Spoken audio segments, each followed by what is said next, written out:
Добро, почитувани представници на медиумите, денеска бевме во редовна контрола, тоест надзор на работењето на ОТА.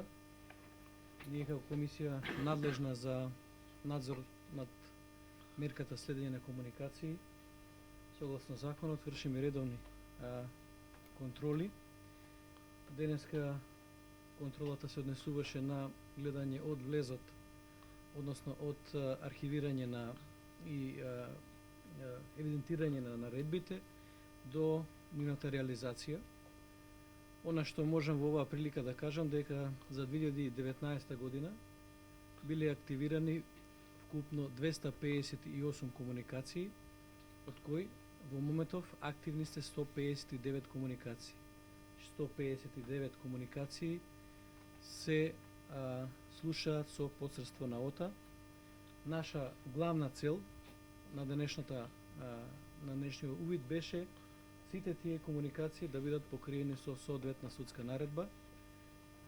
Направивме увид во наредбите и констатиравме дека во овој момент сите комуникации се покриени со барање од соодветна инстанца. Она што го констатиравме сега со председателот на комисијата е дека во моментот постојат овие 159 наредби.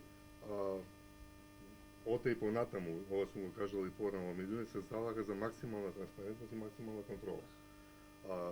Во моменти кога ќе биде ангажиран технички експерт, ќе биде поедноставно да се докаже пред нив дека сето тоа е така како што е декларирано. Една таква контрола бара време отприлика од 1 до 2 работни дена. Она што во моментот се случува во ОТА, ја такви внатрешни контроли правиме на месец дена. Тие извештаи беа презентирани пред комисијата и беа дадени увид, можат пробано да веруваат во нив или не. Она што ја пред јавноста можам да кажам дека све е максимално чисто и максимално транспарентно.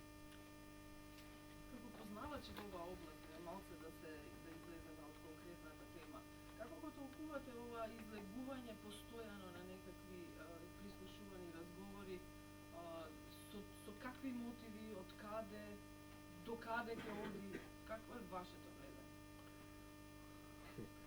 Знаете, тоа е материја која ќе ни се провлекува во наредниот период. Значи, ние имаме количина на телефонски разговори кои се надвор од контрола. Тоа што се го има, верувам дека со соодветни процедури го има заштитено кај нив, но никој не може да каже дали е тоа се што постои. Очигледно е дека има материјали кои се надвор од контрола.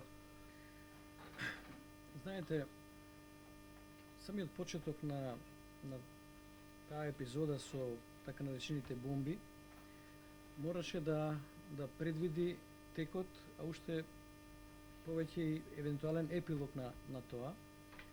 И мојата перцепција е слична како на директорот дека многу работи се вон контрола и тешко дека може да се претпостави кога тоа ќе заврши.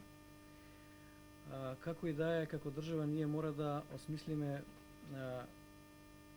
план, начин, ако нешто не е докрај дорегулирано во делот на употреба на тие материјали, во делот на нивно складирање, да се дорегулира, бидејќи навистина задираат во елементарни човекови права, особено ако се има предвид дека на тоа не се гледа крајот.